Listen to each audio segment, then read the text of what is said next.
Muito bem, meus queridos e queridas, uma boa noite a todos. Maravilha! É sempre um prazer receber cada um de vocês aqui nessa casa de paz, de amor e de caridade. Também aqui cumprimentar os nossos amigos internautas que estão assistindo aí também pela internet. Em especial, quero aqui cumprimentar meu grande amigo, meu irmão, Zé Amaral. Estava tanto tempo nos devendo uma visita, mas em função da pandemia, né, e tudo mais, mas agora está mais tranquilo, então ele está nos abrilhantando aqui com a sua presença. Lembrando que esse estudo, meus queridos, de perguntas e respostas, há muitos anos atrás, quem idealizou esse estudo foi o Zé Amaral. O Zé Amaral criou esse estudo naquela época, e a gente chamava de pinga-fogo, né? Ele é o culpado desse estudo aqui, que está tendo um sucesso muito grande aí, né, que todas as pessoas aí do Brasil inteiro e de fora do Brasil também assistem aí pela internet. E na época eu quero até aproveitar aqui, Zé Amaral, para contar uma situação muito engraçada que aconteceu com relação a esse estudo. E nós estávamos aqui, então, plagiando, né, aquele estudo do Pinga-Fogo do Chico Xavier. Perguntas e respostas, porque sempre tinha palestra, mas as pessoas sempre tinham dúvidas diversas. E às vezes o tema da palestra não era a dúvida que aquela pessoa tinha. Então o Zé Amaral teve a ideia brilhante, falou, por que a gente não faz um estudo de perguntas e respostas? Tema livre, todo mundo faz a pergunta que quiser. Aí idealizamos, aí nós temos os nossos voluntários com as canetas e pranchetas aí nas laterais, basta você levantar a mão e fazer a sua pergunta. Inclusive o internauta faz a pergunta também, depois manda para nós e a gente responde aqui no dia do estudo. Aí começamos o estudo de Pinga-Fogo. Aí, Zé, eu não sei se você sabe dessa história, e colocamos lá no mural, né? Estudo de Pinga-Fogo e tal. E começamos, Pinga-Fogo daqui, Pinga-Fogo dali.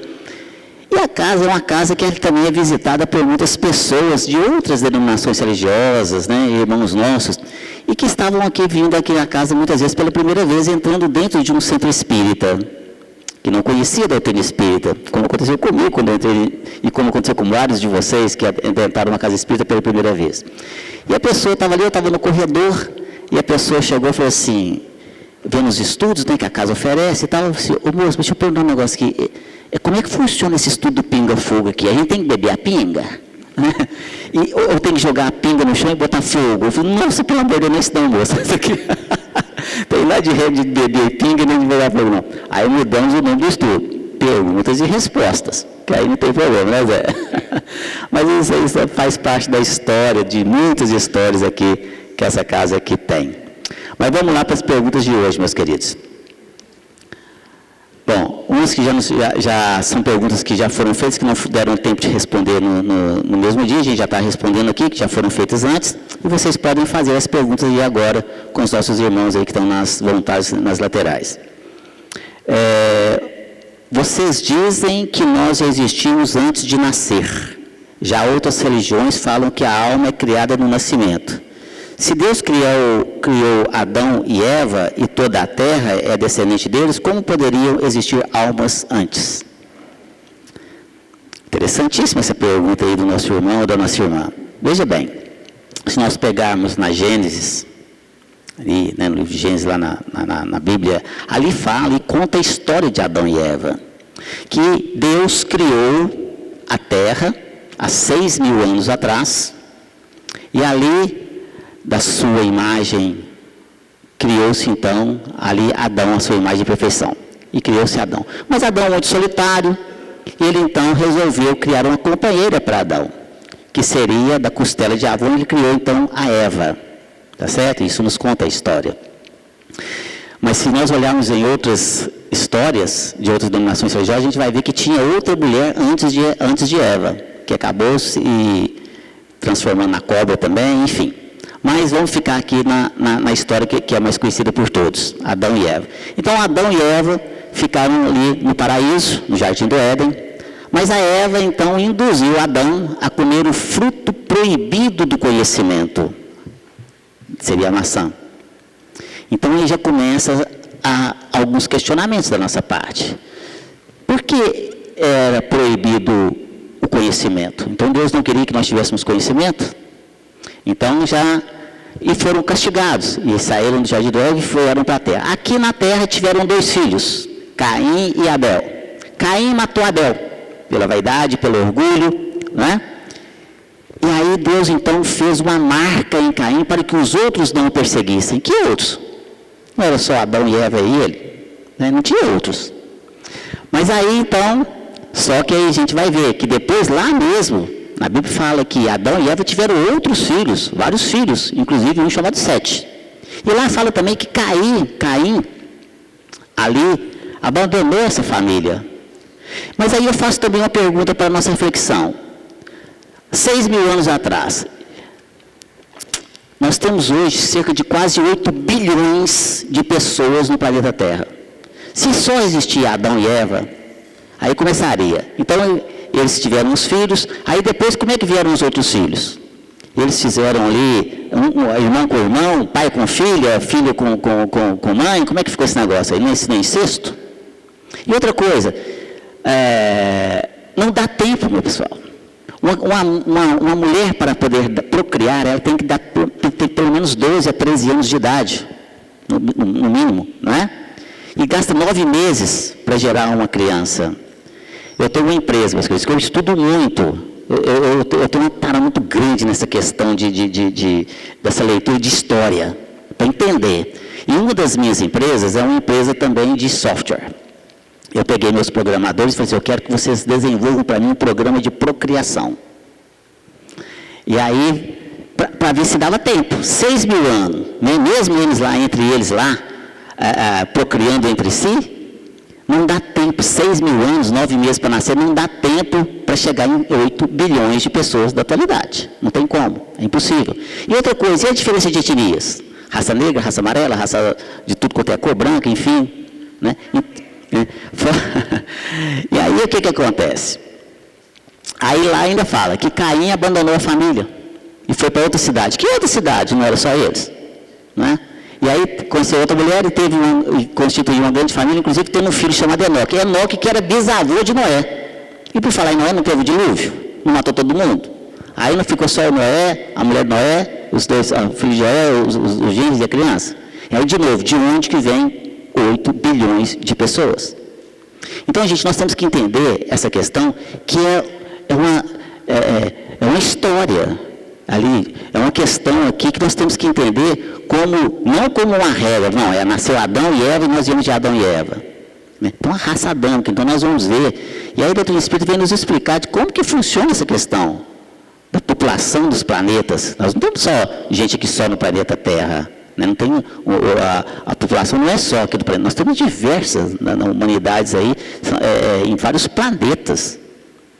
E aí, meus queridos, então nós temos que entender que isso é uma questão que nós temos que interpretar como uma história, que é uma sequência aqui da procriação, né? E não de que foi ali Adão e Eva e que foi criado Caim, Abel e outro matou outro, enfim. Não é assim que funciona. Então nós temos que estudar e entender que misturar religião e ciência também. Por isso a doutrina espírita tem esse tríplice aspecto. Ela é ciência, ela é religião e ela é filosofia. Né? Então ela tem sua parte religiosa, de uma ligação a Deus. Vocês não vão ver numa casa espírita, essa questão do pinga-fogo, não vai ver nenhum ritual aqui dentro de uma casa espírita. A nossa ligação aqui é a Deus, a Jesus. Nós vamos ver aqui a parte filosófica da doutrina e nós vamos ver a parte científica que vem então nos ensinar. E a ciência vem provar, cientificamente falando, a existência dos espíritos e a influência que eles exercem na nossa vida. Então, por isso é importante nós estudarmos para entender aqui e não ficarmos presos aqui nessas questões dogmáticas. Né, Zé? Sim, você falou. Gente, boa noite para vocês. Obrigado. Alô, boa noite. É uma alegria estar aqui depois de a gente sobreviver à aprovação, né, do nosso tempo, que é exatamente a responsabilidade de ficar em casa durante, né, um processo de adoecimento coletivo, mundial. A gente nunca imaginava de ver um planeta inteiro parado como a gente presenciou. É história para contar para os bisnetos e os tataranetos quando chegar. E graças até agora a gente está sobrevivendo de boa, respeitando obviamente as normas, né, de saúde determinadas para nós. Uma pergunta que selecionamos aqui é: pessoas que cometem crimes foram destinados a ter essa missão ou foi por livre arbítrio essas decisões? Vamos corrigir. Não é missão. Uma pessoa que comete um crime, não existe do mundo espiritual para cá, quando a gente está vindo, não existe programação existencial para o mal, para coisas negativas. Isso é proibido. Não dá para a gente programar, eu vou para matar uns 10. Não existe isso. Qualquer espírito em sã consciência que está tomando conta do processo reencarnatório, vai chamar essa pessoa num canto e vai falar: menino, vem cá, vamos bater um papinho aqui. Se você está com essas ideias, nós vamos te prender. Até você aprender a se socializar e ressocializar novamente. Porque não é assim que a coisa funciona. O processo evolutivo é sempre absolutamente ascensional. Então ninguém pode programar uma reencarnação para cometer erros, crimes, para ser alcoólatra, para ser uma pessoa tremendamente negativa na sociedade e para ele próprio. Esse tipo de programação não existe. Então, obviamente, é decisão da própria pessoa diante das situações em que ele se encontra. É manifestação de imperfeições profundas que ele ainda não conseguiu resolver consigo mesmo. Então, não há programação para ser um criminoso. Às vezes, antigamente, eu me lembro que o pessoal falava assim: não, é porque a pessoa que matou tem que vir para morrer. Como se fosse uma coisa assim, mecânica. Não existe isso. Aonde a gente vai parar? Então, ninguém vai sobrar, porque se um vem e mata o outro vem para matar ele, o outro vem para matar ele, quem matou vai ter que voltar e matar, e vai ficar esse ping-pong até quando? Não existe isso. Todo processo de programação existencial é sempre para evolução, é sempre para crescimento. Não há retrocesso, não há programação para... Nenhum marido pode chegar e falar: eu vim para espezinhar a minha esposa. É a minha missão. Eu falei: não.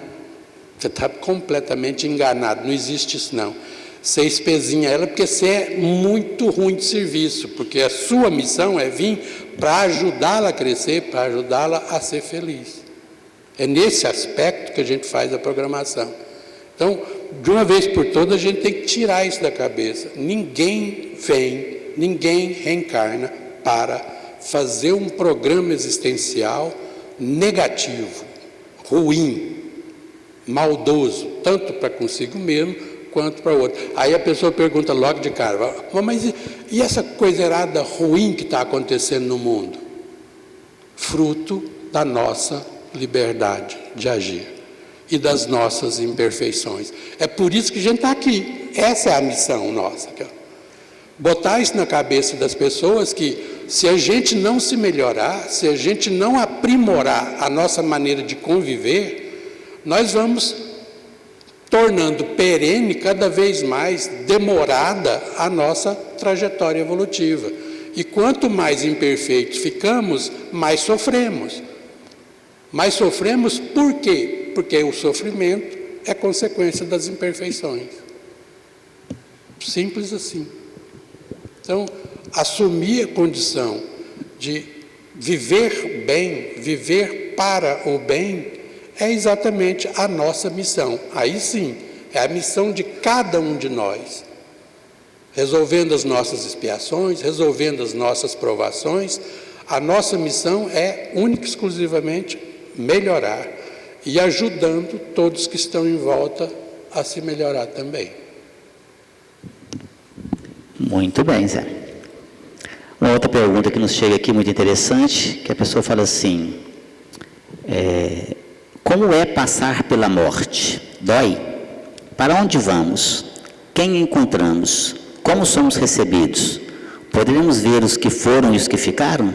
Verei a Deus, Jesus, Maria e os anjos? Tem outra pergunta aqui que é muito parecida, que fala assim também, como que é logo depois do desencarne? Essas são várias perguntas, né? Mas o tema é o seguinte, olha só, morrer dói, gente. A morte dói, é dolorosa. Eu digo para vocês que a dor maior na hora da morte é a dor consciencial. Sofremos mais a dor da consciência do que a dor física propriamente dita, tá certo?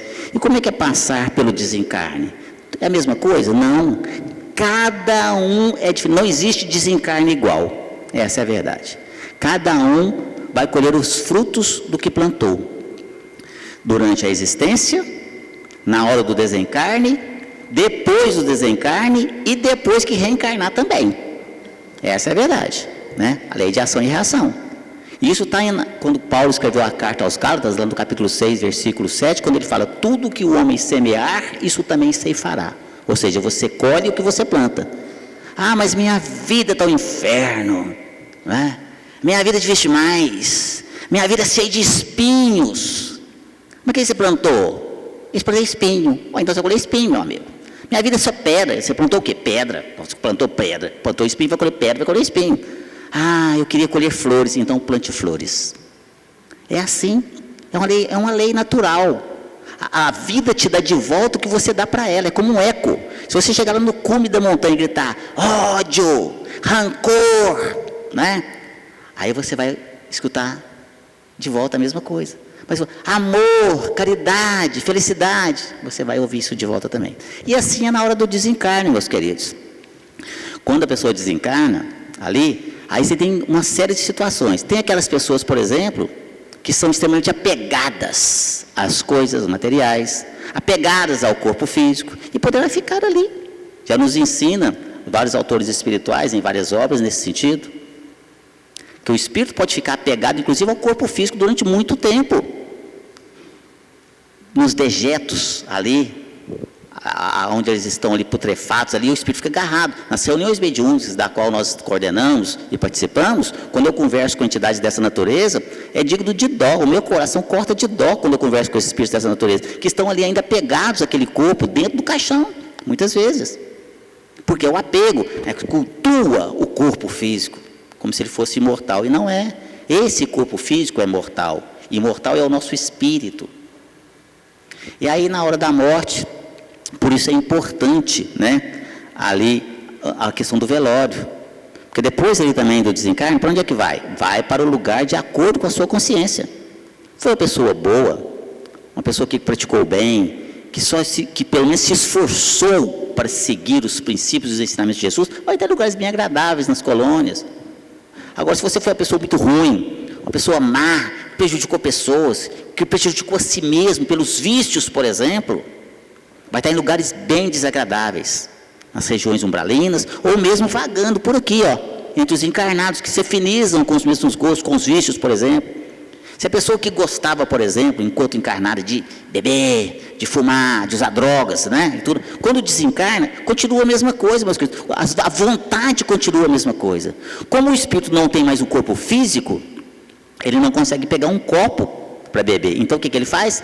Ele se aproxima de quem bebe, ele se aproxima de quem fuma, ele se aproxima de quem usa drogas e vai usufruir daquela pessoa, como um vampiro, no sentido de sugar. Então ele bebe junto, não o líquido, mas as emanações alcoólicas, se satisfazendo com aquele suposto prazer. Por isso que às vezes você está no barzinho, você vai, acaba que está assim, põe um aí para mim, põe mais um, põe outro, tem um monte ali, tô bebendo junto. Eu queria, Zé, que Deus me desse 1 segundo de poder, para que eu chegasse nesses lugares e falasse assim, eu quero que todo mundo pudesse ver o que está aí perto de vocês. Gente, ia voar gente para tudo quanto era voando de medo. Você vê a situação pavorosa que essas entidades ficam. E eu falo isso com muita propriedade, porque nas reuniões mediúnicas, essas entidades são trazidas para que nós possamos conversar com elas e ajudá-las nesse sentido, né? Agora, podemos ver os que foram, os que ficaram, sim, no seu devido tempo, na sua devida hora, tá certo? ali de acordo com permissão também. Então vocês vão ver lá, no filme Nosso Lar, por exemplo, fica fácil aqui, né? Muitos aqui já assistiram o filme Nosso Lar, André Luiz, quando retornou ao seu lar para rever a sua família.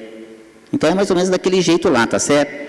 E eu falava aqui a importância que é o velório. Olha só, meus queridos, se as pessoas soubessem o tanto que é importante o velório, o comportamento do encarnado dentro de um velório, não se comportariam da forma como a gente vê nos velórios. Eu vou em muitos velórios, né? As pessoas me chamam, sejam ali para fazer uma oração, ou sejam também porque ali são pessoas amigas, parentes, enfim. Minha mãe desencarnou tem 60 dias, mais ou menos. O velório dela foi aqui, ó, dentro desta casa. Nossa, uma gracinha, que bênção que foi. Uma maravilha, né? Uma harmonia. Mas a gente vai nos velórios, e o que você vê em velório é de tudo, menos oração. Você vê falando mal do coitado, falando mal do defunto, né? Conversando fiado ali, fazendo piadas, fazendo negócios, vendendo carro, programando viagem. Você vê de tudo, menos uma oração. Olha só. E aí, não raro, a espiritualidade ali aproveita aqueles momentos ali e induz uma pessoa a fazer uma oração, por exemplo, do Pai Nosso, que todo mundo respeita muito, aí todo mundo fica em silêncio. Nesse momento, os técnicos espirituais correm lá para poder fazer o quê? O desligamento do perispírito daquele corpo físico, cortando os liames ou os laços perispirituais que ligam o perispírito ao corpo físico. Então, meus queridos, eu queria até sugerir uma palestra da minha autoria, depois entre aí no site do Jesus Nazaré, ou lá no YouTube, chama-se Velório na Hora do Adeus. Eu coloco de uma forma bem didática lá o que acontece na hora do velório, o que acontece depois do velório, o que acontece na hora do enterro, como nós devemos nos comportar no velório, o que a gente deve fazer com os bens do falecido, devo guardar tudo, devo doar, devo fazer o quê? Né? Então, todas essas perguntas são respondidas lá. Em função do nosso exíguo tempo, nós não vamos delongar aqui mais nesse sentido. Mas leiam, assistam essa palestra, que vocês vão ver lá, que a gente consegue elucidar muitas dessas dúvidas, tá certo? Mas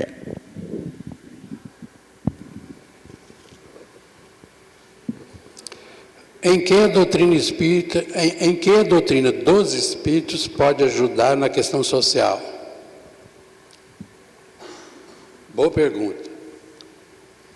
E a resposta é mais simples, mais rápida do que a gente imagina. A doutrina espírita, ela vem para fazer com que um ser humano se torne melhor. Cada ser humano se torne melhor. Obviamente, se um ser humano tem a consciência de se melhorar continuamente, aliás, o que os amigos espirituais nos ensinam é, o bom espírita é aquele que hoje ele é melhor do que ontem e amanhã com certeza será melhor do que hoje. O processo é um processo natural e evolutivo. A sociedade é exatamente o resumo disso. Não tem como você mexer na sociedade se você não mexe nos seres humanos. Aliás, vocês lembram daquela historinha que antigamente o pessoal contava, fez um sucesso no início da internet? É uma criança que pede ao pai, né, para brincar com ele, e o pai está sem tempo, aí o pai dá ele um quebra-cabeça, bem complicado, e aí ele coloca do lado contrário, e aí ele coloca um homem, a figura de um homem. E aí rapidinho ele volta e fala, pai, já acabei. Mas não é possível que você fez o quebra-cabeça, resolveu o quebra-cabeça tão rápido assim. É porque o quebra-cabeça atrás tinha a figura de um homem. E aí o cara entendeu, olha, quer consertar a complexidade da sociedade? Conserta o homem, monta o homem, coloca o homem no seu devido lugar, no seu devido processo de construção de si mesmo, que a sociedade responde imediatamente. Não há sociedade evoluída sem seres humanos evoluídos. As nossas instituições evoluem a partir do momento em que o ser humano evolui. Tudo depende de nós, tudo depende da nossa compreensão ao longo do caminho. A base é o ser humano. Tira todos os seres humanos do planeta Terra, volta a ficar uma gostosura isso aqui. Né? Por quê? Porque não tem mais complicação. Vai ali agora, na floresta ali, e pergunta ao macaco, qual que é o problema que te aflige? Ele fala, dormir agora e amanhã procurar comida. Resume-se a isso, sobrevivência. O ser humano não, é complexo. Cada dia que passa a gente se torna mais complexo. Vai ficar cada vez mais complexo. E agora a gente ainda tem que disputar com máquinas. Todo dia. A gente vai ter que disputar inteligência com máquinas. E elas, consequentemente, serão mais inteligentes do que a gente. E elas, e você não pode abrir a boca perto dela, porque se ela te ouvir, ela aprende com você. E ela aprendendo, ela guarda o que ela está aprendendo. Nós não temos memória para competir com ela, não.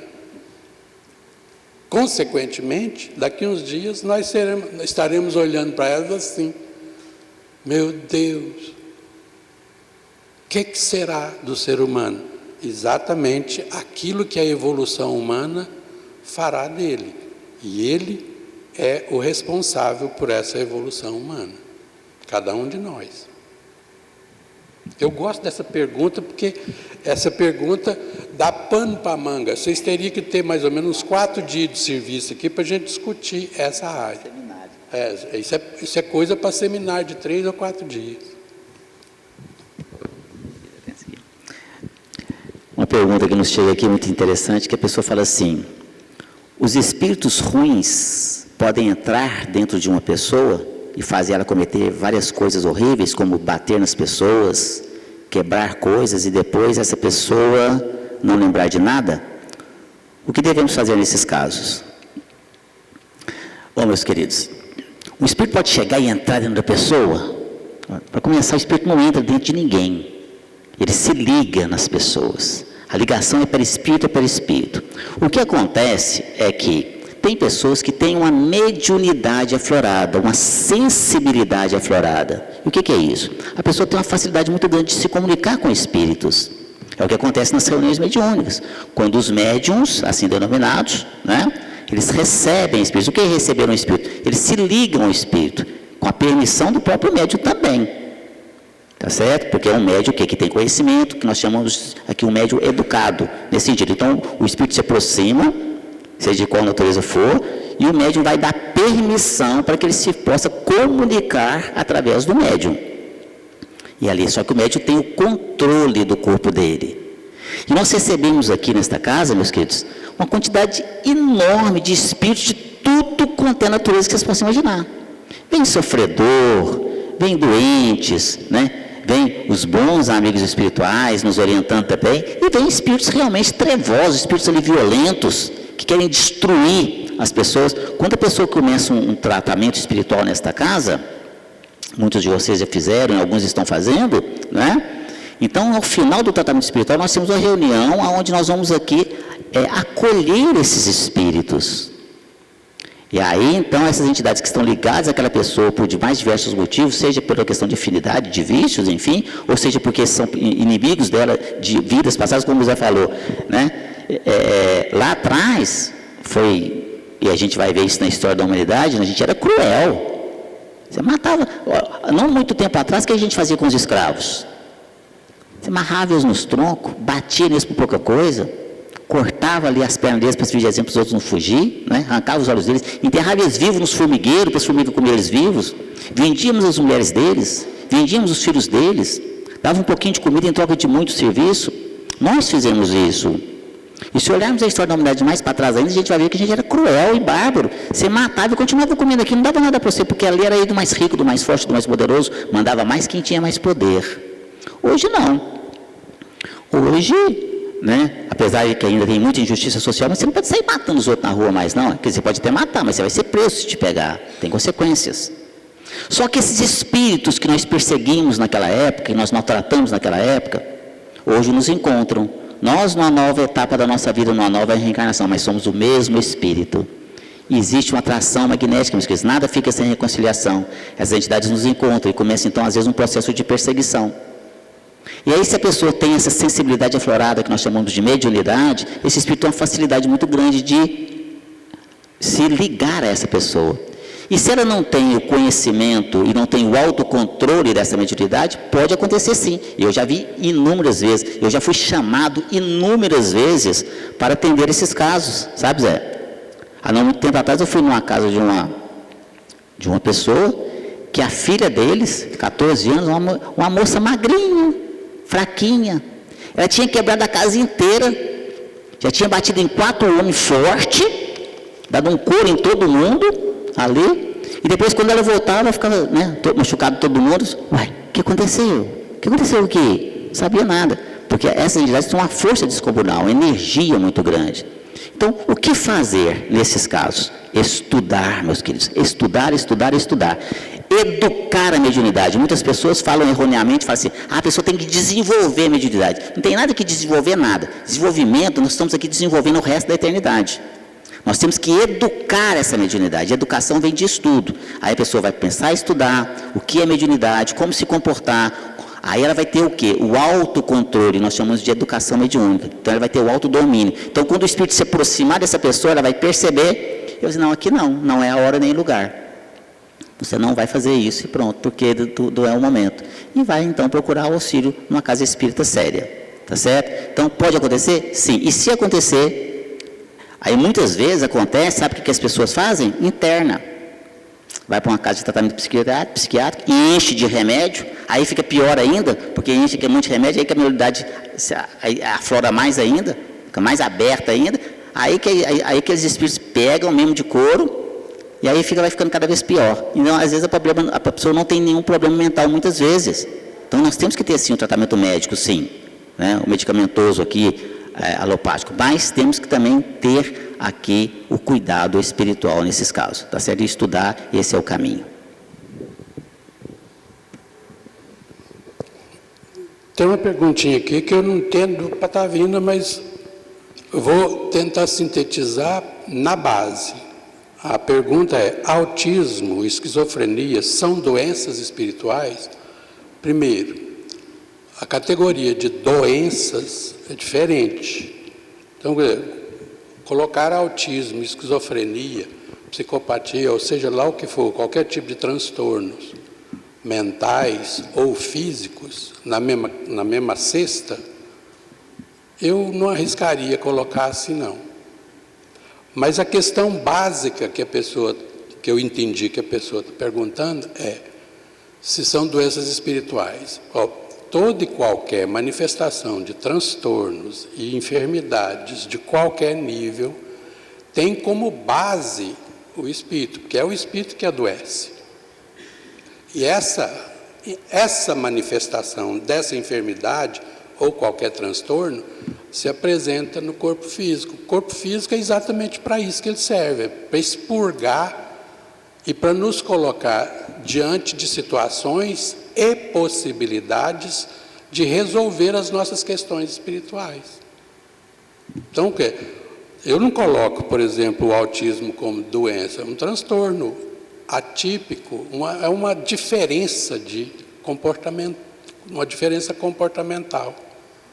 Ainda é muito cedo para a gente cravar o que seja esse diagnóstico. Eu, por exemplo, estou estudando a respeito, porque eu tenho um neto que é autista.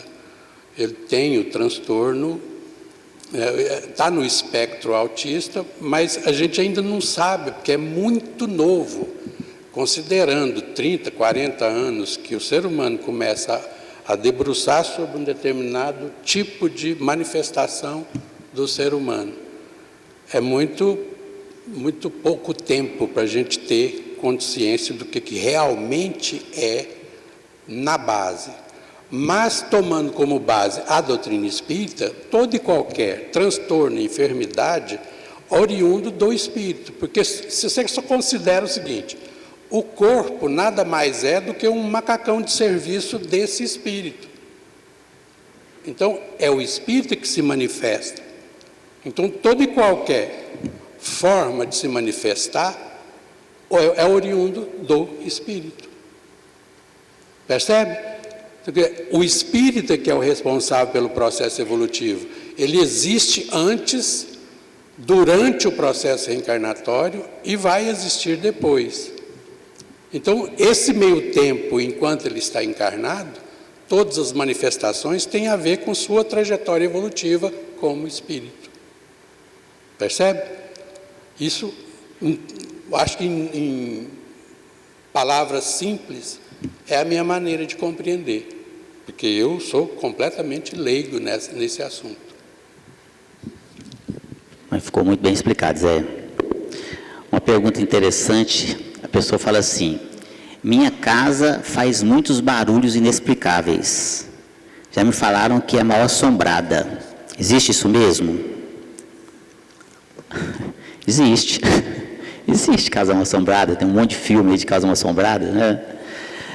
Mas, meus queridos, existe sim, né? Como é que funciona essa questão? A casa mal assombrada, né? A casa é mal assombrada? Não é a casa que é mal assombrada. Nós sabemos que nós temos uma quantidade muito grande de espíritos, como foi falado aqui já nas perguntas anteriores, de todas as naturezas. Como aqui, nesse salão que nós temos aqui, esse monte de gente, esse público enorme que está aqui, cada um aqui é uma pessoa diferente. Não existe uma pessoa igual à outra. Assim são os espíritos. O que são os espíritos? Os espíritos somos nós mesmos. O dia que eu desencarnar, eu serei o mesmo Sérgio. Por isso nós vamos desencarnar, né? Esse corpinho vai virar comidinha de microbinho e eu, enquanto espírito, serei o mesmo Sérgio. Com os mesmos defeitos, com as mesmas qualidades, com esta mesma aparência dessa última reencarnação. Não vou ficar nem mais burro, nem mais inteligente, vou lembrar da minha esposa, do meu filho, dos meus amigos, dos meus parentes. E eu serei, então, atraído para lugares de acordo com a minha afinidade. Como eu disse aqui anteriormente, se for uma pessoa boa, vai ter em bons lugares. Ou o inverso disso também é verdadeiro. E, às vezes, não raro, acontece daquele espírito, seja porque ele é um zombeteiro, aí ele está ali naquela casa para azucrinar aquela pessoa, seja porque ele não gosta dela, ou seja porque ele também não tem o que fazer. Nós não temos muitas pessoas aqui que não gostam de trabalhar? Ah, não, eu vou ficar azucrinando o povo aqui, entendeu? É assim que existe, tem espírito dessa natureza. Ele ainda não ele ainda está no tempo dele, ainda não chegou a hora dele se melhorar. Por quê? Porque ele não quer. Aí entra o que o Zé falou, livre-arbítrio. É o livre-arbítrio. Como não vem o espírito, não vem com essa missão de fazer o mal, ele não vem com essa missão de assombrar a casa de ninguém, mas ele tem o livre-arbítrio dele. Vai pagar caro por isso, é verdade, depois, também. Mas ele pode fazer o que ele quiser, entre aspas, até um certo ponto, né? O livre-arbítrio também vai até onde não se altera uma lei maior, que é uma lei divina, portanto, uma lei imutável.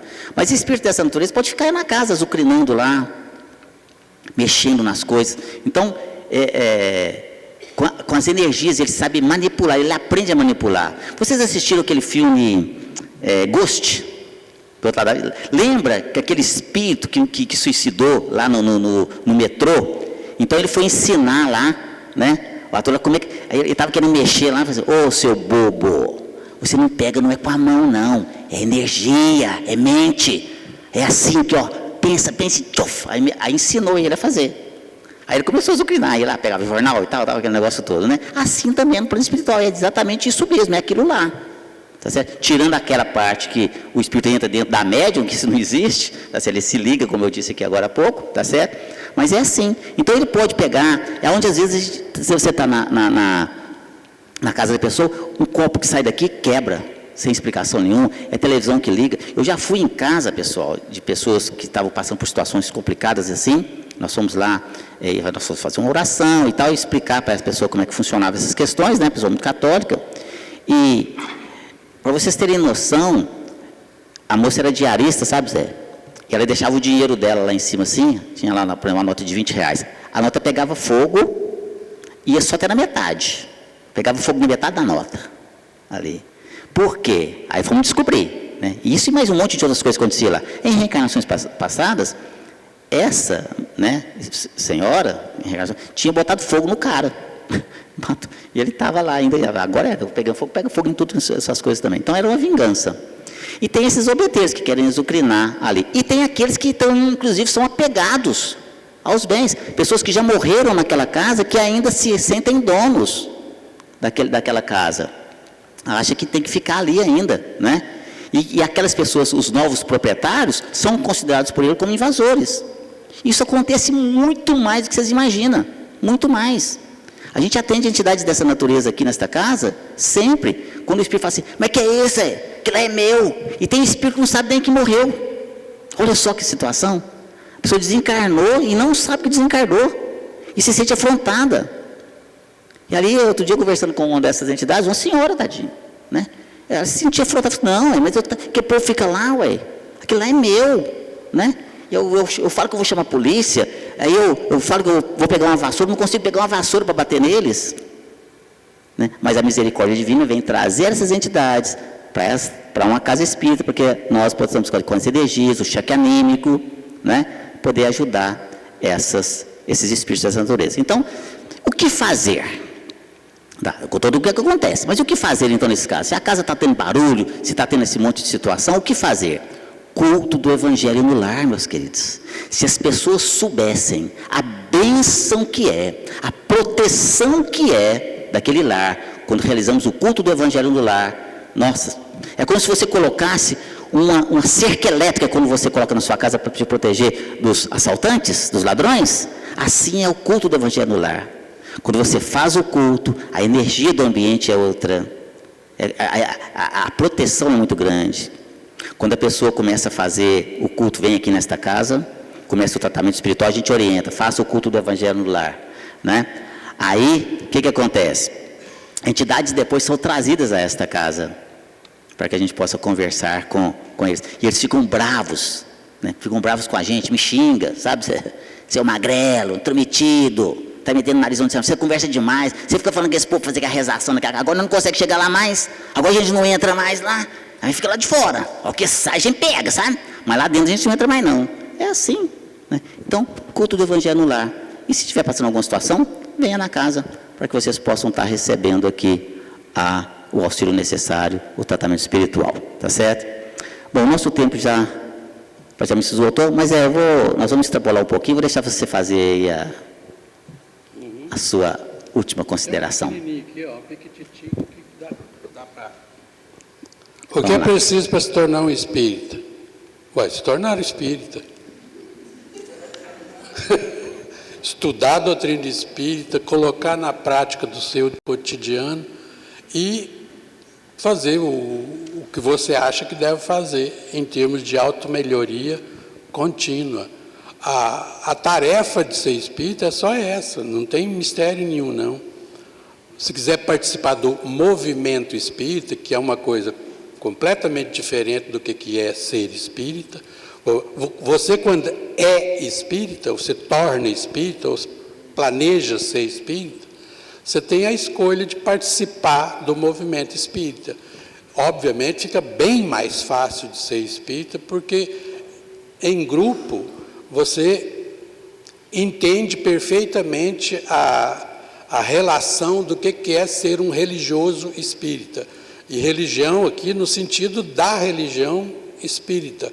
Como não existe dois nomes específicos para a religião tradicional e para a religião espírita, a gente busca em Allan Kardec na Revista Espírita, que diz lá o seguinte: a religião espírita é o laço social que une os seres humanos uns com os outros. E dessa união a gente faz a conexão com a divindade. Então, primeiro horizontaliza-se para depois verticalizar. E aí a gente só se verticaliza quando a gente horizontaliza. Isso é lição de Jesus. Quando Jesus deixou claro o que significa ser um religioso, ser um ser humano do bem, ser uma pessoa que pratica a lei divina, toda vez que você faz a um desses pequeninos, é a mim que estão fazendo, é a Deus que estão fazendo. Quer dizer, ele deu claramente que primeiro a gente tem que se unir socialmente, para que depois a gente possa verticalizar e se unir a Deus. Porque ao nos unirmos uns aos outros, no amai-vos uns aos outros, a gente simplesmente entende o que são as leis divinas. E aí a gente passa a atuar como um religioso espírita. Melhora-se hoje, a partir de amanhã estarei melhor do que hoje, e hoje eu tenho que estar melhor do que ontem. Essa é a dose. É aquele que... Tanto é que a síntese de como ser um espírita o bom espírita é aquele que luta para domar as suas más inclinações todos os dias da sua vida. Aí a pessoa vai perguntar, onde? Em qualquer lugar que você tiver. Na casa espírita, na sua casa, na rua, onde você estiver. É aí que funciona o que é ser espírita. Tem gente que às vezes nunca veio num centro espírita, nunca leu uma obra espírita, e é espírita. Eu fico olhando assim de longe e falo assim, eu vou falar. Porque ele age como um espírita. Ele é um ser que se melhora todo dia, se esforça para se melhorar cada dia, age no bem, faz o bem para Deus e todo mundo, mas se você virar para ele e falar assim, você é espírita, ele olha para você e fala assim, Deus me livre, né, porque ele não conhece. No dia que ele conhecer, ele fala assim, é por isso que a maioria das vezes, as pessoas que chegam na doutrina espírita e começam a ler o livro dos espíritos, o Evangelho segundo o Espiritismo, falam, gente, eu sou isso. Isso é o que eu queria a vida inteira. Foi o que aconteceu comigo. E o que acontece com um monte de gente. Aqui, ó, outro freguês. Aqui, ó. Mesma coisa. Gente, eu já vivia isso, eu já queria isso, eu desejava isso. Então, é só isso. Ser espírita é iluminar-se. Iluminando todo mundo que está em volta. Muito bem, meus queridos, nós queremos agradecer aqui a presença de todos vocês, desejar uma excelente noite. Daqui a pouquinho nós temos a palestra com o nosso querido amigo Zé Amaral.